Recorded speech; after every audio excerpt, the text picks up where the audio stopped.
It's a weekend dinner. There's a handful of folks and family around the table. Again, mostly family, friends, kids, a couple of, outsiders have shown up and drinks are open, food is good. Conversation is a typical weekend conversation. Kids, jobs, the weather, folks stay away from politics and so on. And then somebody, it doesn't matter who, because at every dinner there's usually eventually somebody asks something along the lines of, looking at your wrist and they tilt their head and they say something along the lines of, "How many of those do you actually have?" And then you freeze because the honest answer is going to make the room probably laugh because the number is ridiculous. And the dishonest answer is going to make you or whomever is responding to this feel strange as well because you're being disingenuous, right? And so the real answer, the actual true, like 10, 15, 30, 40 years of doing this, real life answer, it would take like a 45-minute explanation and the food's getting cold. So I say this as a joke, maybe I'll deflect if it was me, and maybe you'll deflect as well, and you move the conversation along. And then you think for the 100th time, man, I just wish I could just hand them an episode of something and answer it for them. So this is that episode. If somebody sent this to you, it's because they love you and they would like for you to understand a thing about them that they have not been able to explain. And they're not asking you to take up this strange hobby. They're not even asking you to like it. They're just asking you to understand for a handful of minutes why this is important to them. So pour something if you drink stuff, grab something if you need snacks, get comfortable, and let me do my best to explain why us watch people are like this. My name is Wachowski, and this is What's on Your Riste. Hey, Wachowski! Yeah! What's on your wrist? All right, a few things before we start. This is a bonus episode of a podcast that's normally aimed at people who already love wristwatches, watches, things that go on your wrist that tell time, typically mechanical and or automatic. They're hand wound. Occasionally we talk about quartz watches as well, okay? And we talk about watchmakers in like small Swiss villages. We talk about people who hand finish movements in the 19th century and these chronometers and the history of wristwatches. And we get it. We are weird. And by any normal, reasonable measure, this is a very niche show. I totally get that. I am the niche of all niches. But this episode is different. This one is for people who are adjacent to the hobby, the partners, the siblings, the parents, the friends, the in-laws, whomever, right? Coworkers, and the friends who've sat through one too many monologues about, I don't know, the difference between the two shades of blue on a dial that nobody else can see. This one's for you. I'm going to try to do three things in the next handful of minutes. One, I'm going to make the actual case for the hobby, not like a joke case, like the real one, because there is a real case for this and it deserves to be heard. Now, two, I'm going to make fun of us. Specifically, I'm going to make fun of myself. And in turn, I'm also going to be making fun of the person who sent this to you. Or if you're just a listener of my regular podcast, I'm going to make fun of you as well, because you and I are in the same boat, brothers and sisters. And again, we deserve that because if we're going to take this seriously and you want to take us seriously, we have the right to laugh at ourselves first. And third, I'm going to tell you about the part of this hobby that almost nobody on the outside knows. The thing that is the actual reason we keep doing this, even though almost none of us could actually tell you the reason. And so we're going to get there. So settle in. Segment one, let's get into the first part, which is the easy answer and why this easy answer isn't enough. Okay, so the first thing every non-watch person says eventually is, but like, dude, isn't your phone like a clock? And I would say, yes, my phone is a clock. My microwave is also a clock. My car is also a clock. The little display on my coffee maker, also a clock. The world is full of clocks. I do not, in any practical sense, need a watch to tell me what time it is. So why do I wear one? Here's the question I want to ask back. Again, I love asking questions, and people who listen to my podcast know that. The question I ask back is something along the lines of, and again, I want you to sit with this for a second. Why do you have a wedding ring? Why do people wear wedding rings? Well, the wedding ring in pure function is just this small loop of metal that you wear on your finger. It does nothing. It does not perform any single task. It's not necessary for being married. You can be married without one. Plenty of people are. And yet, almost universally across cultures, across centuries, when two people get married, they put rings on each other's fingers and they wear those rings every day. They wear them in the shower, they wear them while they sleep, they wear them while they change diapers of their children when they show up. They wear them for decades, and if they ever lose one, it's a bit of a small disaster. Trust me, I lost my first one 5 days into my marriage, which was, going on almost 20 years ago. And since then, I've lost 4 additional rings, and every single time I lose a ring, they progressively get less expensive and tighter. So, so far so good thus far. Now, a wedding ring is not a piece of jewelry. It's a wedding ring. It carries meaning that has nothing to do with its function. Now, the kind of watch we're talking about on this show is the same kind of object. It does technically tell time, but that's not what it's for. It's for what it carries. I'll give you a more concrete version of this kind of same idea. Let's say you own a chair. You probably own a chair at home, right? Lots of chairs. Probably several. Most of them are functional chairs. They do a chair's job. But maybe somewhere in your house there's one chair that belonged to your grandmother, or one that you or your partner saved up for in your first apartment, or one that you bought on a trip and that you shipped home. That chair is also, it's just a chair. It also does the chair job, for example, but you would never, ever just throw it out. I know this because my wife, for example, has a crib. You just say it's just a baby crib. No big deal. Our kids, they've used them when they were little babies. Well, it's the same crib that my wife used when she was a child. So that's just a crib, but it's also a very important piece of furniture in our home. Now, a watch in this scenario is just a chair or it's just a crib. But some watches are beyond that. They are functional. And some watches are the ones that belonged to your grandmother or your grandfather. And so that's the easy answer. It's also true, but it's not the whole answer. And I think the rest of this episode, I'm going to try to give you the rest of it, the part that I think a lot of folks have difficulty articulating. So, segment 2, we're going to call this the art part. So, here's something that most people don't know about how watches are and how we care about them, and the fact that we actually care about how they're made. So, in a small workshop somewhere in Switzerland or Germany or Japan, and increasingly a few other places around the world, including the US, there are people right now, today, who spend their entire lives working on hand polishing tiny pieces of metal, like little teeny tiny pieces of metal. Pieces of metal that can be smaller than a grain of rice, and screws that are smaller than a grain of rice. And they sit at a bench with a loop, and that's a little teeny tiny magnifying glass that goes over their eyes, and they take these tiny little pieces of metal and they polish them. Again, not with a machine, but by hand. They hold them with a tool that they made themselves because the tool that they need doesn't commercially exist. And that tool itself is typically a piece of wood that's usually grown on their property that's designated specifically for this one task, which is to polish pieces of metal. And some people do this for 8 hours a day. Some of them do it for years, and some of them do it for their entire career. And here's the part, the first time you hear it is going to sound insane. A lot of what they're going to polish, most actually of what they're going to polish in the watch, based on where the movement is and the architecture inside, the things that they're polishing will never be seen by the person who actually buys the watch. It's actually inside the movement. It's behind sometimes a solid metal caseback.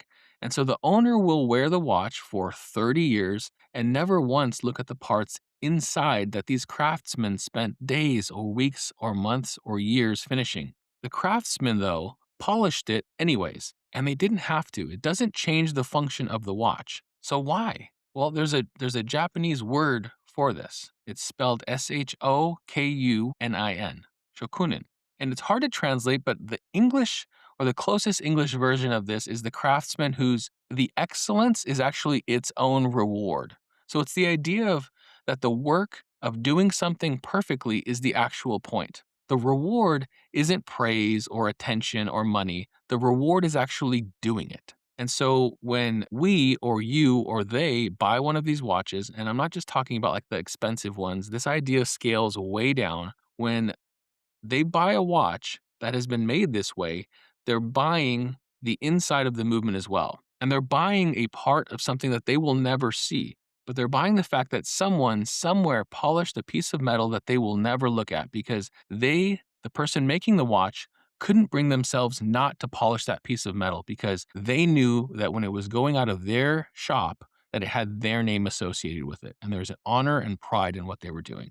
Now, most of what humans make, especially in this decade, in this era, is the exact opposite of this. Most of what we buy today is designed to look good in photos, survive a few years, and then we know what happens, right? Most of it is engineered down to the last cent of value. We call this value engineering. Most of it's made by a robot in a factory by a process that's optimized to remove any human attention from the equation. And a handmade watch is the exact opposite of that. It's an object of human attention, and it's full of human attention. Attention that you can actually feel, and sometimes, even though you can't see it, you know it's there. And the first time that I understood this, the first time I held a watch and I knew in my hands I was holding the result of someone's life, that was the moment that the hobby stopped being just a hobby and it became something else for me. And I'm assuming that if someone's sending this to you, they're probably in the same boat as I am. Or if you're one of my listeners, that's probably something that's resonating with you right now. So hold on to that. We're going to come back to that as well. Now, segment three, I'm going to call the history part, the very short history part, because I'm a history nerd and most of my listeners enjoy history, but you may not. So I'll get to the point. I want to do the history part as quickly as I can because, again, history part is where the watch people can get kind of carried away, and I do the same thing. And the second part, kind of the second thing your friend or sibling or partner or whomever sent this to you can kind of get carried away with as well. And so I'm going to put down this episode and never finish it. So, really, there's three things quickly, right? One, for most of human history, knowing what time it was accurately was the hardest technical problem on Earth. In the 1700s, sailors literally could not figure out where they were in the ocean, and they didn't know what time it was. And so, as a result, ships sank. Empires lost wars. Money was offered. British government in 1714 put up a prize equivalent to millions of dollars today for anyone that could solve this problem. And it was solved by a self-taught English carpenter named John Harrison. He spent 40 years of his life building four versions of what would become the marine chronometer. And it's basically a watch that was so precise that it could be carried on a ship and still tell time accurately. And when he finished and he finally got it right, he had effectively given the world the ability to know where it was anywhere. Watchmaking didn't start as a luxury, it started as science. Two, the wristwatch, the thing that's on your wrist right now, the form factor, comes from war. Soldiers in the First World War needed both hands free in trenches, and reaching for a pocket watch in combat was an absolute problem. So they strapped these things to their wrists. And the wristwatch is actually a soldier's invention, and it still has in its DNA the idea that it should be tough and reliable and readable, especially when your life depends on it. Now, three, the watch we associate with the moon. The Omega Speedmaster was on Buzz Aldrin's wrist when he walked on the moon in 1969. NASA tested every chronograph on the market for the Apollo program, and Omega's product won. That watch today is still in production. You can literally buy one in whatever year this is, 2026 at the time of this recording, that functions identical to the same watch that went onto the moon. It's the same caliber. The company Omega that makes that watch, they make that with the same hand movement, the same hand wound, the same case architecture, the same dial, the same hands. And so nothing needed to change. And that's the history part. So from there, I'm going to move on.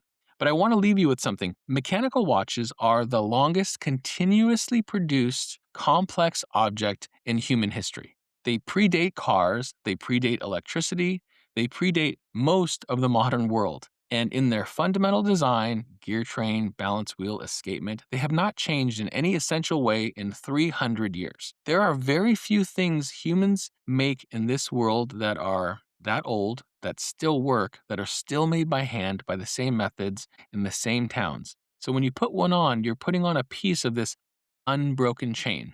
And when they are designed, doesn't matter where they're coming from, Switzerland, Germany, the United States, Japan, when they come out of these countries from these workshops, they are not designed for anything but to be reliable, accurate, and durable. Their goal is that these watches don't come back to the factory needing repair. The exact opposite of what we have with this planned obsolescence world that we live in. They're designed to be passed down. Segment four, we're going to get into the psychology part. It's also, I would say that it's the important part. Now, we're going to get into the actual reason as I build up to that.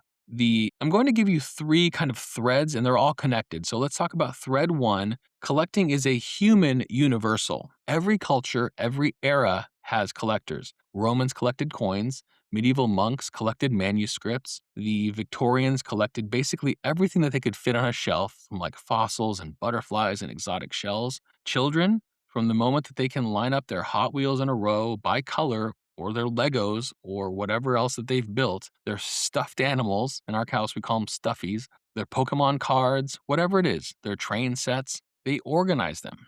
This is not a personality flaw. Collecting is one of the oldest things humans do. There are arguments, evolutionary biologists make some of these, that the instinct to gather, to categorize, and to master a small domain is part of what makes our species what it is. We are pattern recognizers. We are completionists. And the kid who lined up their Hot Wheels grew up to be an adult who has opinions about wristwatches or stamps or vinyl or rocks or other varied hobbies. The instinct doesn't change. The hobby will vary, of course, but the instinct doesn't. So the first thing I want you to know is that this is not weird. It's the one, it is one of the most human things that a person can do. Now, the object, the watches, is incidental. If we were born in 1880s, for example, we might be collecting butterflies. Thread 2.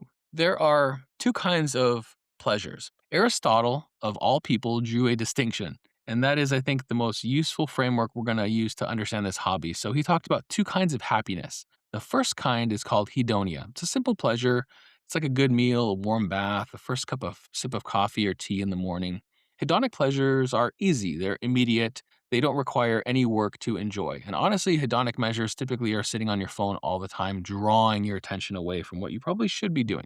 The second one we're going to talk about is eudaimonia or eudaimonia. And it's kind of this deeper kind. It's the pleasure of having done something well, the pleasure of mastery, the pleasure of an object that connects you to a memory or a person or a longer life. But this is slower and it requires attention and it can compound over time. So, piece of candy, for example, might be hedonic for you.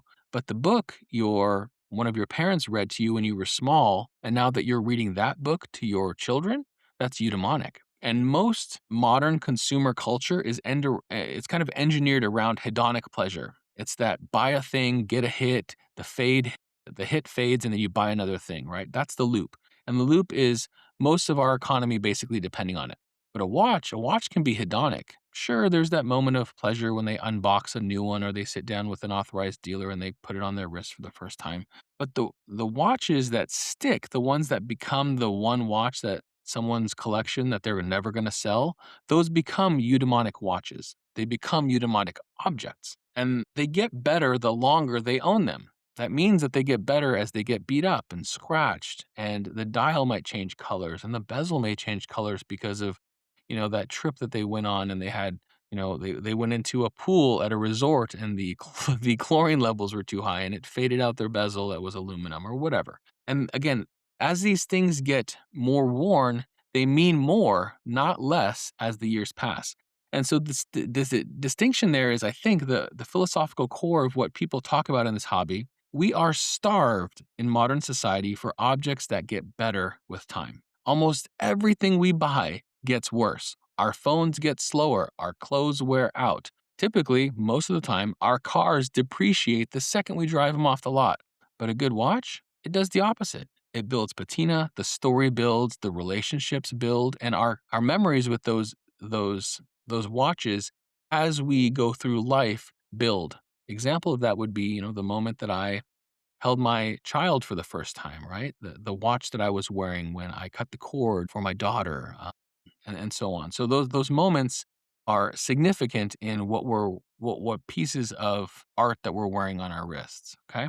Now, thread 3, and this is the one I want you to kind of really hear. I want you to do something for me. I want you to think about the photos that matter most in your life. Not like the daily ones, not the ones on your phone right now that you'll never look at again. Not the picture of like the salad or the lasagna that you took at the restaurant, Not those ones. Like, I want you to think about the forever images, the ones that will be on a frame possibly on your kid's nightstand someday, the ones that will last or exist in 50 years, the ones that might get passed down, the one of you holding your child for the first time or pushing them on a swing. Maybe it's the photo of you walking your daughter down the aisle. Or maybe it's that Christmas morning when your kids were still small and they came down and they saw the tree and the presents for the first time. Maybe it was a Hanukkah day. Maybe it was, and then you can kind of fill in the blank, right? Maybe it's the portrait of your parents' 50th anniversary. Maybe your graduation. Maybe it's a photo in a hospital. Maybe sometimes the moment that you met someone for the first time or the moment that you had to say goodbye. Any of those images, right? Maybe both of them. The one of you when you were born, the one with your child in your arms, maybe 30 years later. In every single one of those photos, some people are wearing something on their wrist. And here's the question almost nobody asks until they're in this hobby. What do you want it to be?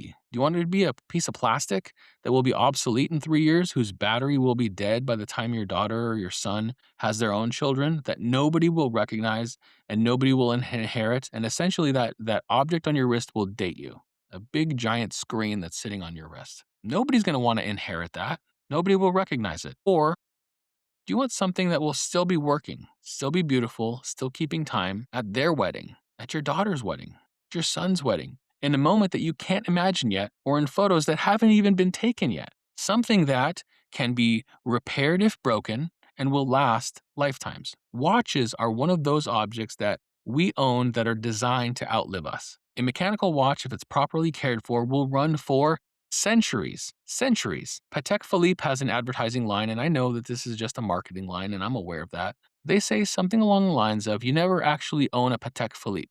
You merely look after it for the next generation. And yeah, that's marketing, but it's also true. And it's not just true of Patek, it's true of Seiko and Tudor. It's true of all of the small luxury brands, and it's also true of all of the micro and independent brands.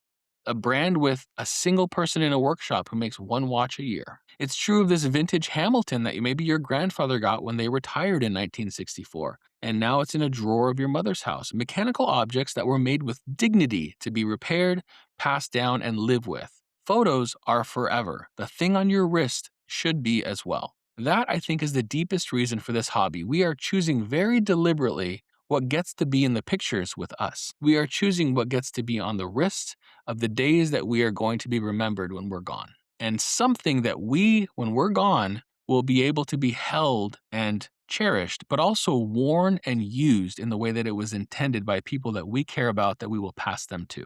And so we're choosing it now while we still can. And again, this is one of the very few decisions that we get to make in this world about the things that get passed on and the things that we're remembered for. Now, segment 5, yes, we know how we sound. Let me get into the funny part, or at least I think it's funny because I laugh at myself and my wife thinks I'm insane. Okay, the heavy section was done. Let's bring this down. I want to make fun of myself for a little bit because, again, I think we and I deserve it. And because if you've made it this far in the episode, you've earned it as well. I'm going to say this straight faced. Watch people are ridiculous. I know, I am one. I have a podcast for niche people around the world that listen to this podcast, and we realize that we are somewhat ridiculous, and we accept it, and actually we kind of enjoy it. We have opinions about lug width, and that's the part of the watch where the strap attaches to the actual watch head. We will argue about it. We'll say the things like, the lugs on this one are too long on my wrist in front of you, with no awareness that we are speaking completely different languages and speaking in tongues to you. We understand that. We also use phrases like wrist presence, like with a straight face. We'll say wrist presence, and wrist presence is the watch community's way of saying how does it look on your arm. We've invented a special term for it because regular words weren't fancy enough. We know what a hairspring is, and we'll tell you about it unprompted. I'm sorry. I apologize for your friends as well. The hairspring is a tiny coiled spring that's inside the watch, and it controls timekeeping. And we learned this at some point, and we will not stop sharing this knowledge with everyone in the world. I'm sorry. We learned how to pronounce some words, Audemars Piguet, Vacheron Constantin, Elanga and Zon. And if you listen to my podcast, they laugh at me because I go around the world incorrectly pronouncing tons of words in tons of different languages because, again, I'm from Southern California. And then we silently judge each other for getting them wrong. And I'll give you a little hint into my podcast as well. Sometimes I pronounce words incorrectly on purpose just because, well, I think it's funny. So you'll hear me in one podcast say it correctly, and then in other ones I won't, just because I think it's a good, it's a moment to make my listeners cringe sometimes. And again, we will judge people for saying words incorrectly, but we won't ever tell them. We'll just, know that we're judging them, and that's part of our code. And we have a watch box, and some of us have watch winders, and we have watch rolls, and we have a watch pouch, and a watch travel case, and we don't see a problem with that. And we will defend with passion a $200 micro brand against a $200,000 independent watchmaker. And we'll do this in the same conversation, sometimes even in the same sentence like I just did. And it'll make no sense to anybody outside of this hobby. And it makes perfect sense to us, even though sometimes we kind of realize that we're being ridiculous. And we'll use the word patina approvingly. Patina is where this watch gets aged, and it is in other contexts, in other parts of the world, it would be considered damaged. But we celebrate it. We actually pay extra for things that are damaged.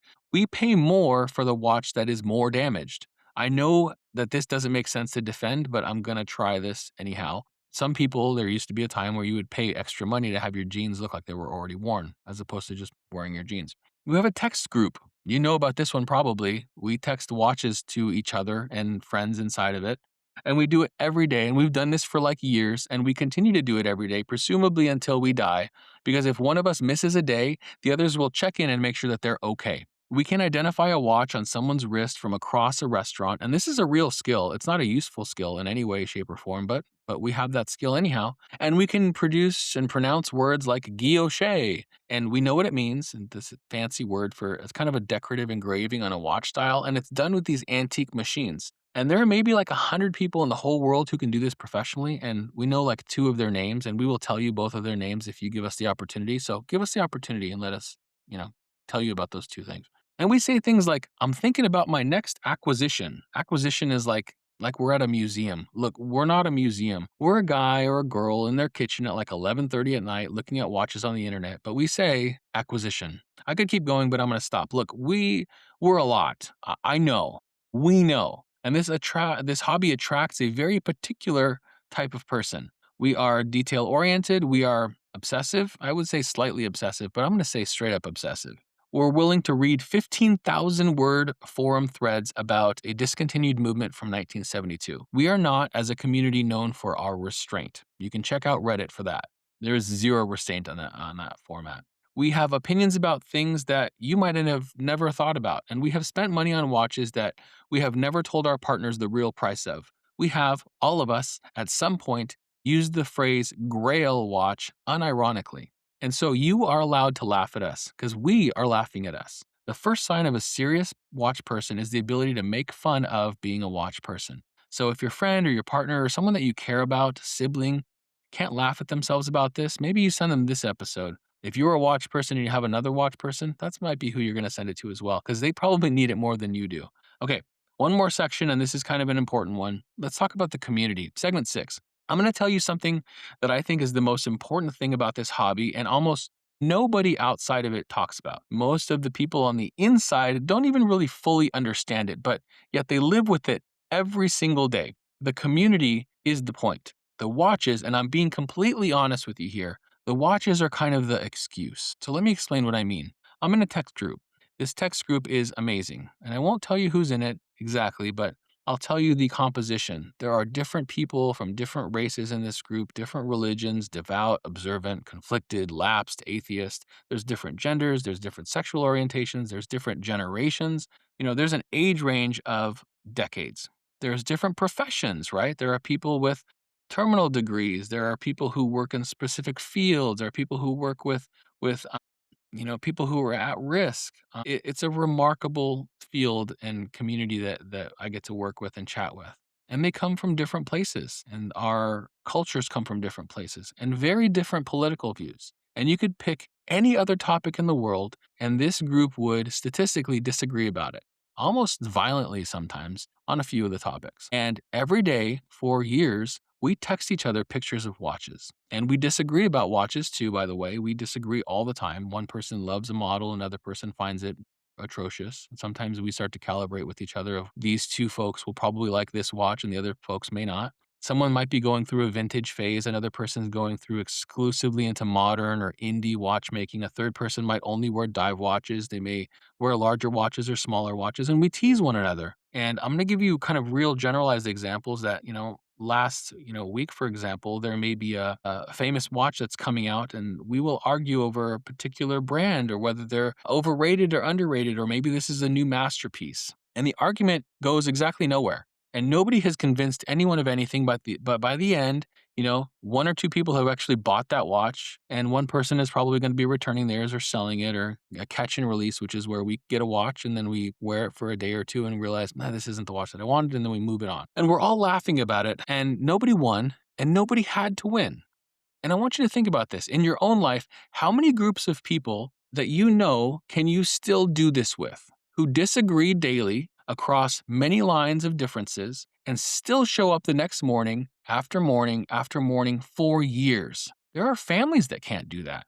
And the honest answer is, for many of us, not many, maybe none. The watch hobby is, I think, a true lot of deep enthusiasts. But watches in particular has a few features, or they have a few features that make it work in this way. And I want to walk you through them because I think they're interesting in their own right. One, watches are a neutral object. Look, cars carry status, wine carries class, sports carry this kind of tribalism. Watches are weirdly free of all of that. A $200 Seiko diver is welcome in the same conversation as a $200,000 Patek Philippe. The discussion isn't about which is better, it's about which one and what each watch is. The hobby has somehow evolved past the obvious status hierarchy in a way that most luxury objects and anything that's luxury adjacent hobbies haven't. And I'm not exactly sure why that is, but it's true. The only time you're going to see people kind of ranking this kind of stuff are people that are typically new in the hobby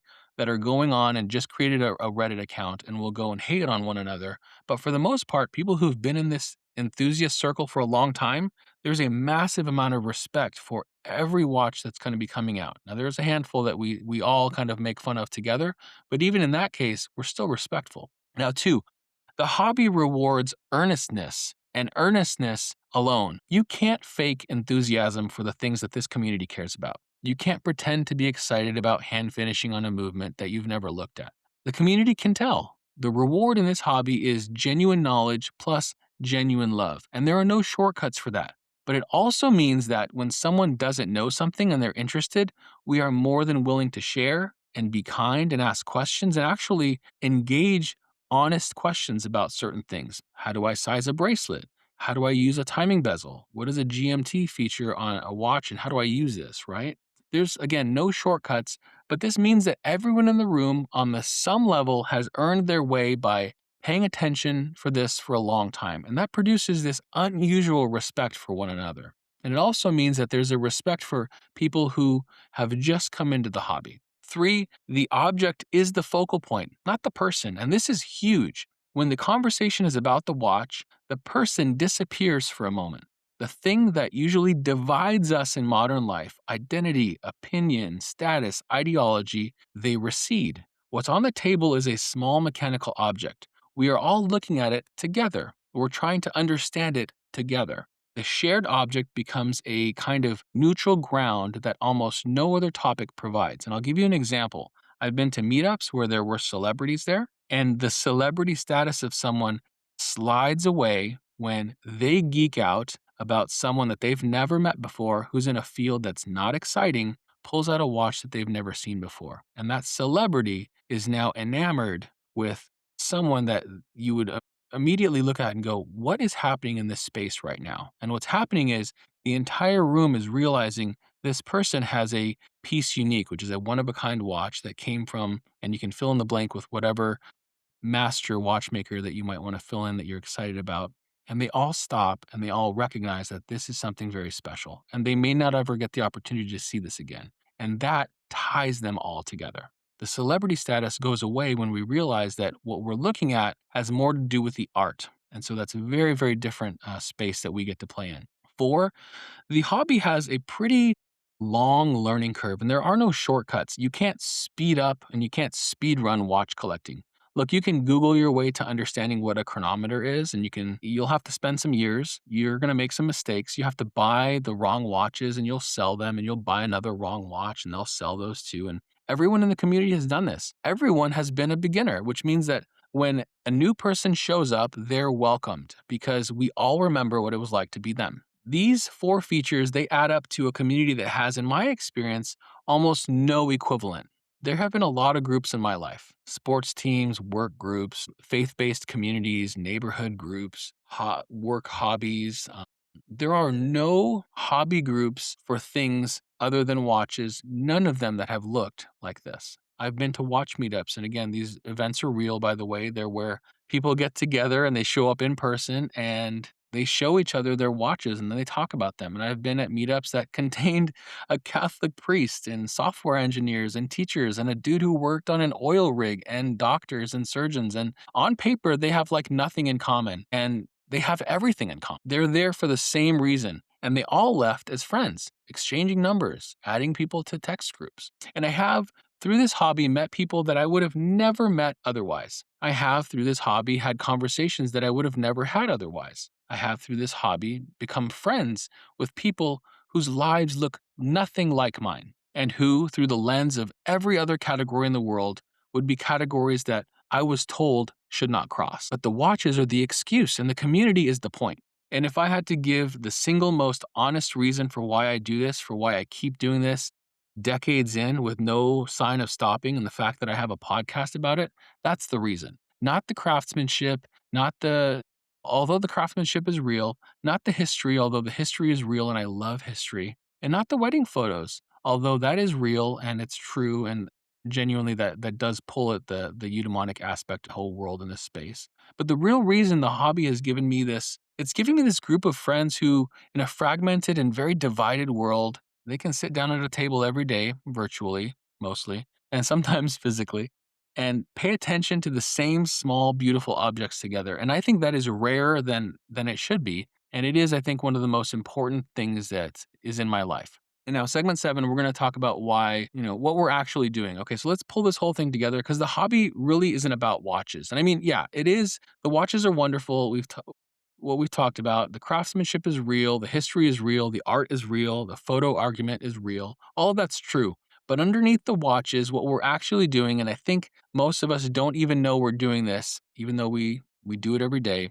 What we're actually doing is practicing a set of things that modern life makes very hard to practice. We're practicing patience. We are giving up or saving up for years, possibly, for specific objects. We're sitting on wait lists for watches that may take decades to arrive. We're waiting for the right one to come up at the right price and saying no 100 times before we say yes. In a world where everything is a one click, instant moment gratification, this is a strange discipline to learn, but it's a discipline. We're practicing patience and practicing attention. We're looking at small things carefully for very long periods, and we're noticing details, caring about a chamfer on a bridge or a particular shade of blue on a dial in a world where attention is the scarcest resource in the economy. Watch people are weirdly training themselves to pay attention, and we practice care. Watches are objects that you maintain. You wind them, you service them, you learn how they work, you take care of them. And at last, they get better. In a world built around disposability, this is almost like a countercultural act. We're practicing conversation across differences. Just as we talked about, people who disagree basically about almost everything can sit at the same group and talk about the same object and walk away as friends. This is something humans used to be much better at and have somewhat lost. The watch community has accidentally kept this alive. And we're practicing, I think, the deepest one. We're practicing caring about something so deeply without it needing to pay off. The watch on your wrist will not get noticed by anything. The watch on your wrist will not get you a promotion. It will not impress most people you meet. Most people won't even notice it. It will not improve any social standing in any way that most people would recognize. We are caring for it because of our own sake, for ourselves, for possibly the next generation. We're doing the human thing of finding a thing that we love and we're loving it, and that's all. And in a culture that's obsessed with optimization and output and ROI, doing something purely because you love it, I think, is one of the most radical practices a person can do. And that's what we're really doing. We're collecting reasons to pay attention. We're collecting reasons to care. We're collecting people who care about the same things in a world where it's getting harder and harder to find them. And we use watches as an excuse for that. Now, segment 8, I'm going to talk about what to say next time. So, okay, we're at the end. You've done well. I want to leave you with something practical. The next time the watch person in your life starts to lose it at dinner, gets that particular gleam in their eye, and opens their mouth and starts to explain a thing that nobody asked about, here's what I want you to try to say. Try this instead. Show me the one you're wearing today. Those are some magical words. The person's probably going to light up. They'll tell you a story. The story will probably take a couple of minutes. And it will probably involve a specific person or a specific moment or a specific reason they chose to wear that watch on that day. Let them tell you. You don't have to remember it, just they need to tell it. Another question you might want to ask is something along the lines of like, what's the story behind this one? The variation on the theme. Every watch person has a story of their own. They've been waiting to tell it, and here's their opportunity. Or maybe you ask, I don't get it, but I love that you love it, right? It's kind of the gold standard response when you're responding to them. It's kind of the perfect sentence. It says, I'm not pretending to understand. I'm also not making fun of you. There's moments for that. I'm acknowledging that this matters to you, and because you matter to me, Your caring about this matters to me. And if you're remembering nothing from this episode, remember this one. It works for watches. It works for almost anything someone you love is into. Maybe the response of something like, "Hey, I'm sorry I rolled my eyes at the Christmas present," right? This one's for the partners. You know who you are. You knew what you were doing. They picked it out for months. This wasn't a generic gift. They saw it and they thought of you and they spent the money and they wrapped it and they were excited to give it to you and they tell them your story and they forgive you and hopefully they probably have and maybe one more. All right. Maybe the statement of, "Tell me about the people in your text group." This is a secret one. This is a question that almost no non-watch person ever asks, but it's the one for most of us that opens up everything. The watches are wonderful. The watches are the excuse, but the people are the point. So ask about the people. All right, let's end this thing. You got stuff to do. If you're a watch person and you made it this far, thank you for listening. I hope this episode is useful. Send it to people that maybe you think might want to listen to it. Send it to the ones that are in your watch group that maybe probably should listen to it. And maybe it's your way of saying that you appreciate them. Maybe send it to your mother-in-law or your mother. Those have been confused about what you've been doing for the past couple of decades. Or maybe you're brand new and you're just looking for a reason of why you're in this hobby and you can't explain it. We made this for you. If you're a non-watch person and you've made it this far, thank you, honestly, for sitting through it. You didn't have to. The fact that you did says something about who you are and your character. And it also says something about the person who sent it to you and about what you're willing to do for those people. And guess what? That's love. Whether you're a tough guy in the military brothers and sisters that we have out there, I know who you are. You're big squishies on the inside. I've seen you around your kids. That is itself the answer to a lot of these questions about a lot of these things. They're not just about watches. And one last thing. The next time you're at a wedding or a holiday or a graduation or any moment your family raises a camera or a phone and someone says to get everybody together, look at the wrists in the room. Look what people chose to wear on the day that they want to be remembered. So that's what we're doing. That's all we're doing. We're choosing what gets to be in the picture with us. I'm Wachowski. Take care of yourselves and wear something good. Whatever good means to you. Thanks for listening. Hey! Wachowski! Yeah! What's on your wrist?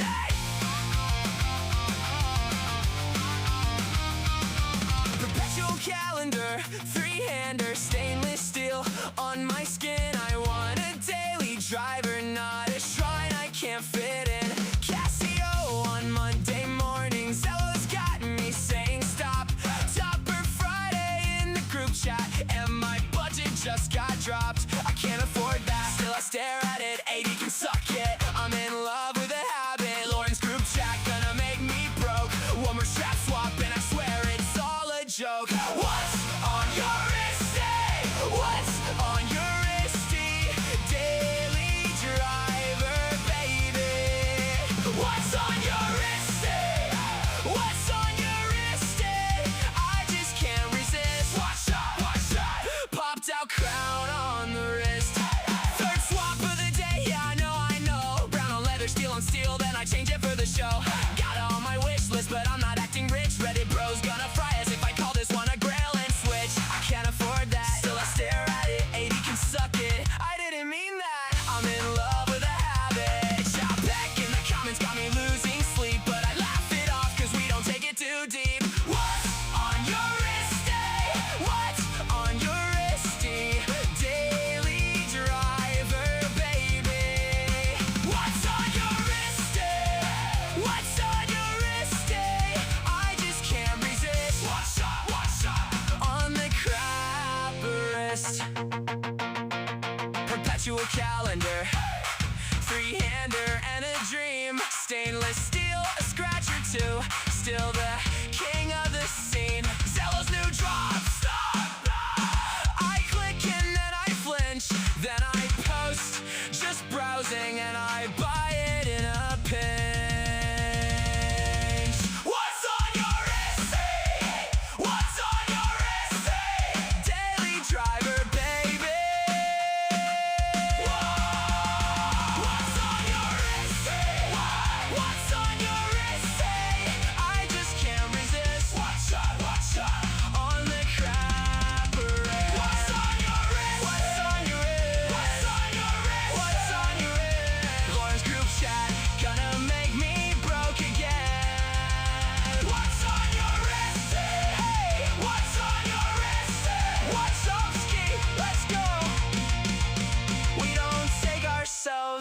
too seriously.